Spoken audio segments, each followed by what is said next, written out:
So we will answer your self-learning assessment. So we have here an equation: permanganate plus chlorine will yield to manganese 2 plus plus chlorate, an ion or an ion of chlorate. So first is we need to uh,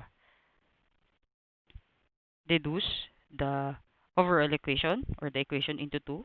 We need to split it into two. So we have here, or we need to identify first which uh, element has a reduction process and what element undergoes oxidation. Okay, so we have here MnO4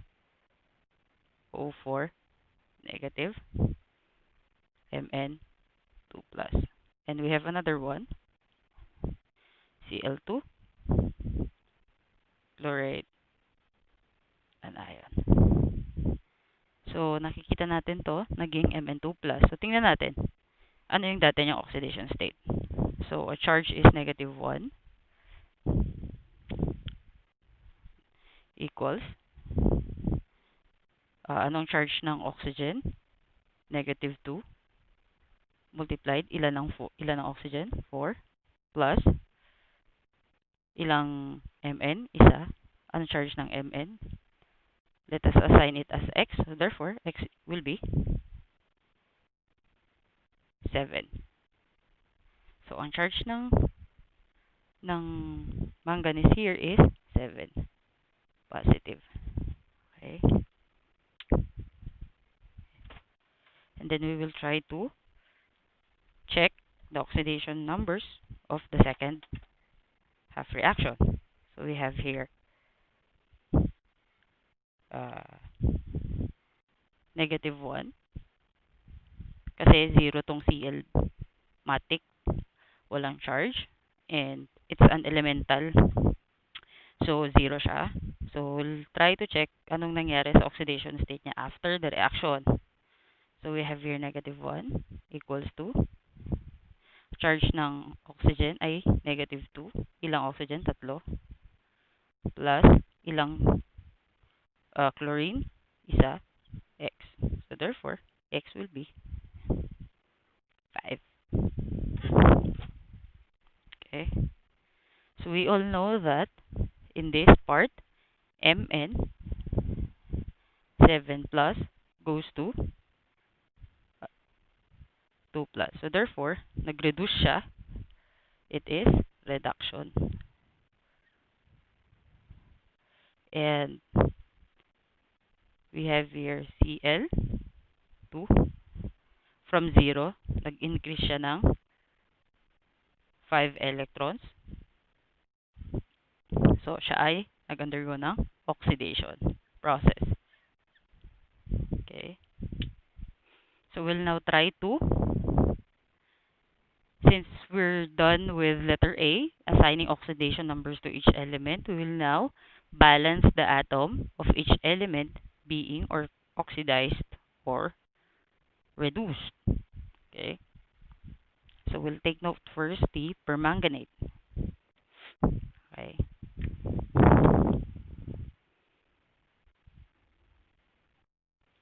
So, babalance na natin. Ilang Mn? Isa, 'di ba? Times, anong charge na nga niya? Positive 7. So, equals, dito, ilan? Dalawang Mn, I should say, 2 plus, dalawang charge niya, plus isang Mn, equals 2. And we should take note that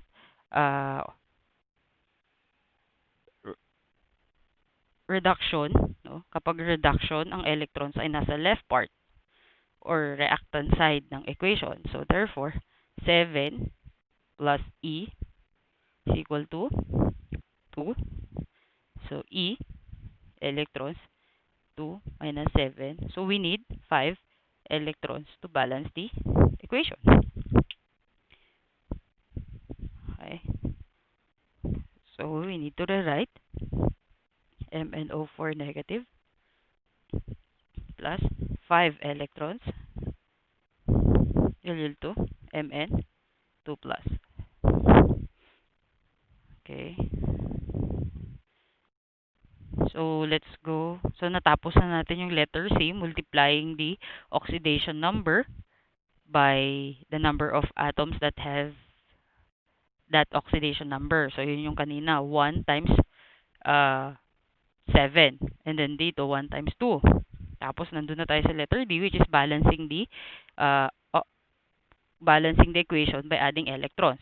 To the left, kapag reduction, then to the right, pag oxidation. So, we'll now go to balance the charge by adding H plus ion if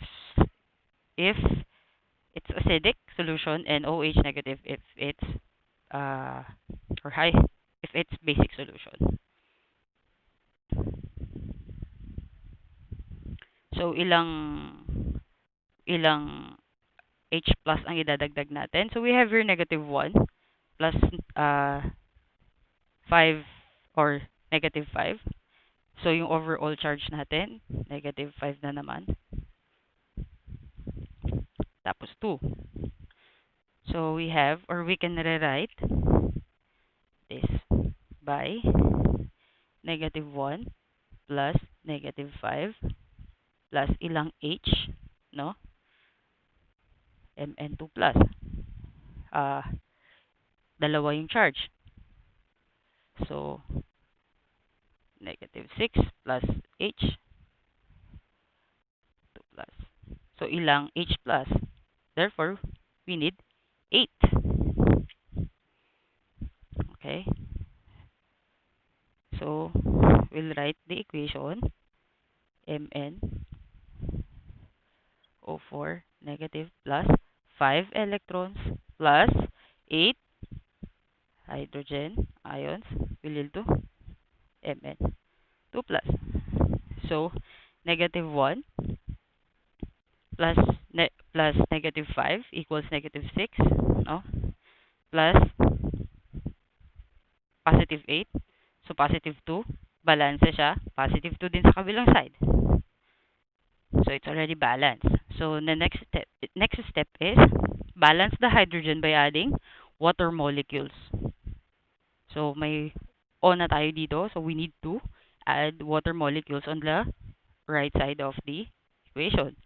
So, Mn O4 negative plus 5E plus 8 plus. So, ilang water molecule ang lalagay natin? So, we need to add 4 water. Kasi 4 oxygen, 4 oxygen. So, we need to check isang Mn sa 8, 8. Okay. So, that's the first half reaction. Okay. So, we'll just write it here.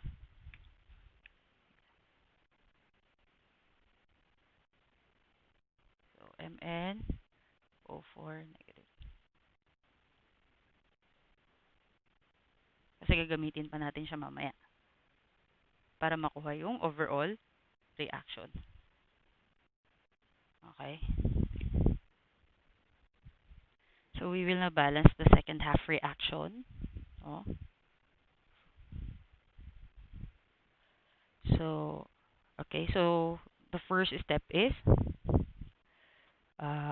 assigning oxidation numbers to each element. So, kanina na identify na natin na yung Cl2 ay 0 and yung Cl here increases to positive 5. And according sa step 2 natin, balance the atom of each element being oxidized or being reduced. So, we have here dalawang chlorine. So, this should be 2 as well. Okay. And so, number 3, we have here, or letter C, we have multiplied the oxidation number by the number of atoms that have the oxidation number. Okay, that gives you the total oxidation number. So, and after that, we need to balance the oxidation by adding electrons. And we already know that this is already the oxidation process, and the electrons must be placed on the right side of the equation or the chemical reaction. So, sabi ay, multiply natin. So, 2 times 0, kasi wala siyang charge, is equal to 2. Ilan ang charge nitong chlorine? 5, right? Positive. Plus, oh, ilang electrons yung ilalagay natin. Remember, nasa right side. So, therefore, 0 E is equal to 10. 10 electrons. So, we'll rewrite the equation.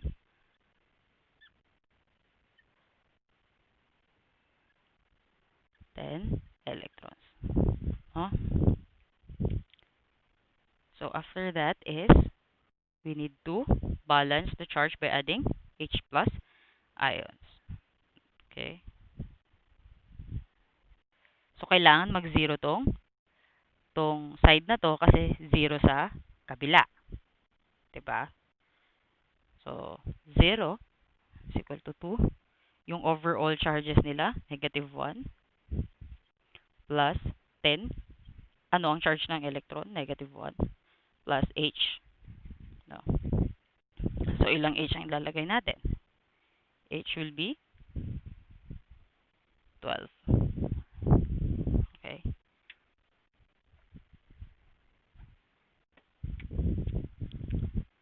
So, we'll rewrite the equation.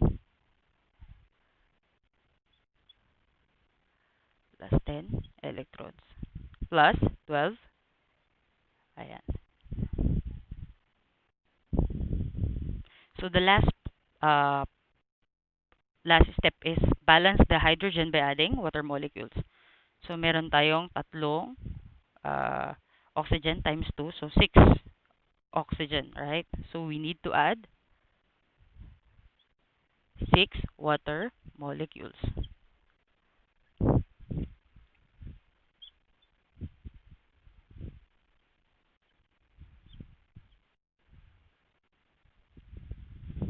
So, therefore, we have the second half reaction. So, the next step is to combine the two half reactions.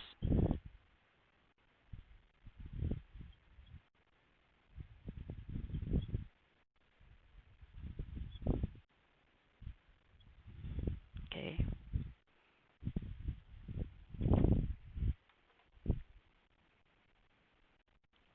Okay, so we'll now combine the two half reactions. So, nakita natin na 5 electrons ito. So, we just need to multiply it by 2 para maging 10 ito, makancel siya sa 10 dito. Okay. So, we have 2 MnO4 plus 10 electrons plus 16 hydrogen, 2 Mn2 plus 8 H2O. So, we need to rewrite the second half reaction.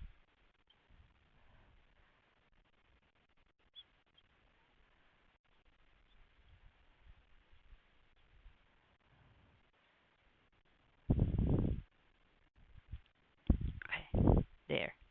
So, we can cancel this. So, cancel na to. Dalawang H2O na lang. No? Cancel na to. 4 na H plus na lang. Okay. So, there we have 2 MnO4 negative plus Cl2 plus 4H plus.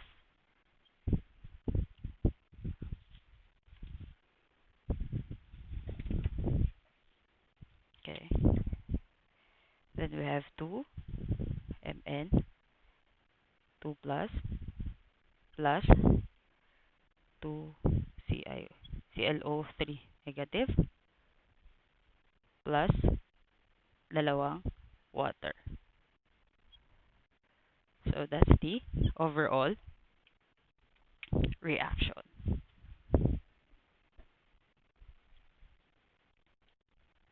So we have here another example. Peroxide plus nickel 2 plus will yield to nickel 3 plus and water. So we have here half reactions. No, unahin natin yung madali. We have nickel 2 plus naging nickel 3 plus. So technically nag-increase ng oxidation number. No? So nag-increase, so therefore it is oxidation. Okay? So madali lang. So since balance na sila pareho, no? Isang nickel, what we need to do is to add or balance the charges, no? So kung nickel 2 plus dito, ilang electrons ang kailangan natin para maging 2 yung 3. So we just need 1 electron. Okay. So there.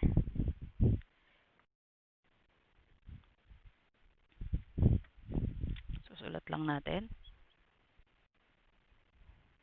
Note that according dun sa rule natin, assigning oxidation numbers or oxidation states, kapag peroxide, it should be -1. And this one, in common, oxygen is -2. It's for oxygen alone, hindi siya for the whole compound. Okay? So therefore, makikita natin na nag-decrease siya ng oxidation state.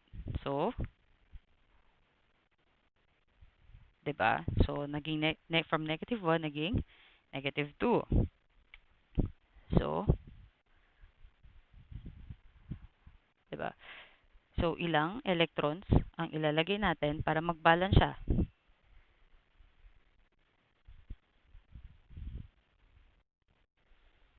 But before that, we need also to check the balance. If the equation is balanced, so kulang, 'di ba? So we need 2 here. Okay. So ilang electrons na? So for us to check,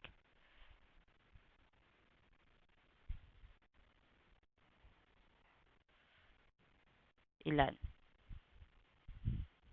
So we have, okay, so we need to multiply 2 yung oxygen natin. Ilan ang charge? -1. Diba? Is equal to 2. Ilan ang oxygen natin? Bali 2 as well. Plus times -2. No? Tapos, and alam natin na reduction siya. So, ang electron ay dapat nandito. So, -2 plus electrons is equal to -4. So, ilang electrons? 4. Tama? Ay, sorry. 2. Si 4 minus 2. Tama? So, dalawang electrons.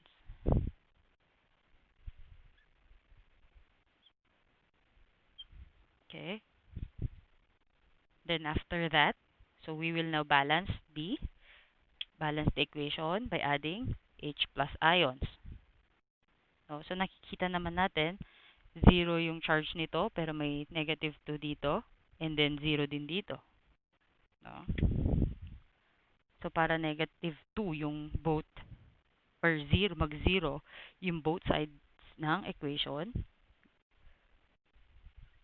we need to add addition 2 hydrogen here. So kasi 0 plus -2 equals -2 plus +2, 0. Tama? to oxygen, water. So we have H2O2 plus 2E plus 2H plus 2 water. Okay. So we'll now write the second half reaction. Okay.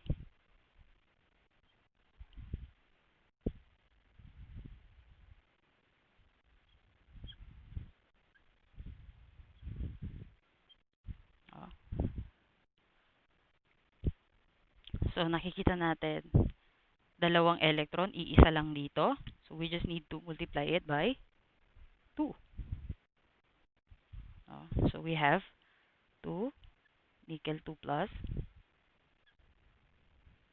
2 nickel 3 plus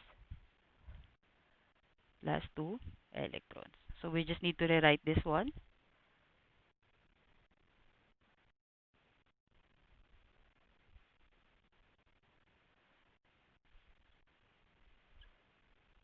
Cancel, cancel. So, anong natira? Meron tayong peroxide, dalawang nickel 2 plus dalawang H plus.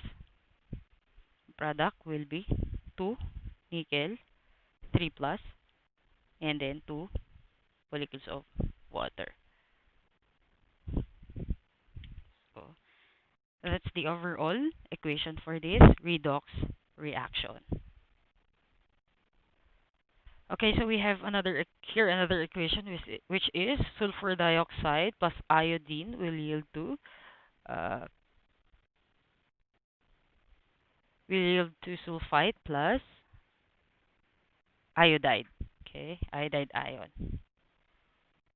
So we need to identify the half reactions. So let's get the simple one first. So ito, mas madali. So I2, I negative, right? So nakita naman natin na nag-decrease siya, no? From 0, element. So yan, pag elemental kasi, matic 0. So nag-decrease siya into negative 1. So it is reduction. No? So kung reduction siya, no? Nasaan ang electron? Nandito sa reactant side, right? Pero we need to balance the elements first being reduced or oxidized. So since it's a reduction, we need to balance the elements that is being reduced. So dalawang iodine, we need to have two iodine, two coefficient here as well. So ayun na. So para mag-zero or para mabalance ang both side, no? So dalawa dito, 2 times negative 1. So 2 dito ang charge. So we have here 0 plus ilan ang kailangan natin? We need 1, no? Para mag-balance. Oh, I'm sorry. So we need 2 electrons here. Dalawang electrons. So 2 times negative 1, no? Negative 2. As well as here, 2 times negative 1, negative 2. So balance na. Left and right side of the equation. Okay? So therefore, this is our first half reaction. So i-write lang natin.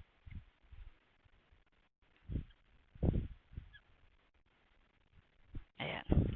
So we need now to check for the second half reaction. Okay. So since alam na natin na ito ay reduction, so technically it is oxidation. So therefore nag-increase ang oxidation state or oxidation number ng sulfur. Bakit? Automatic kasi na negative 2 ang oxidation states ng oxygen sa compound na to. So for us to be able to get the oxidation states, so dito we have 0 to ilang oxygen, 2, charge is negative 2, plus ilang sulfur, isa, times x kasi nahanap na natin. So therefore, we have here how many or we have x is equal to 4, I'm sorry. No? So dito sa sulfur na to, we have positive 4. Okay? So dito naman sa second side, sa product side, we have 0. Ilang oxygen? 3. Times negative 2 because of the charge. Ilang S? Isa. Times X, which is yung X, charge ng X. So we have 6. So, nakita natin, nag-increase ng oxidation number. Okay. So, ilang electrons ang idadagdag natin. So, we need to check this one. The step 3. So, nakikita naman na natin na positive 4 to, naging positive 6. And we all know as well that in oxidation, the electrons must be placed on the right side of the equation. So, we have, so para mabalance ito, maging 4 din to sa side ng reaction, we need to add 2 electrons. Diba? And since it is basic, so we will balance the charge by adding OH ions. Okay? So since dahil nakikita natin na dito sa side na to we have 0, no? Kasi 0 naman to, wala siyang kasama. And then we have your 0 plus negative 2. So dapat negative 2 rin siya dito. So we'll need to add 2 OH ions plus SO2.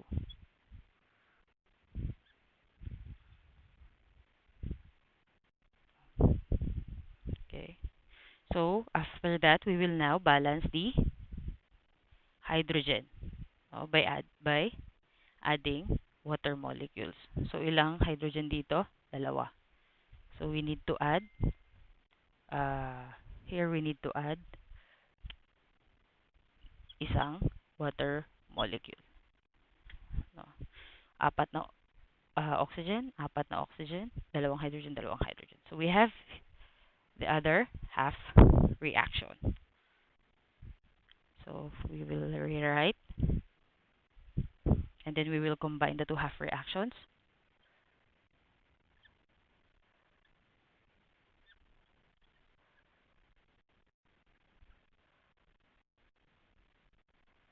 Okay.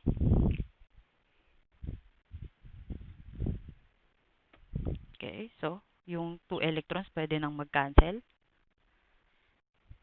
Alright, so we have sa reactant side we have I2 plus 2OH plus SO2 will yield to SO3 plus water plus 2I negative.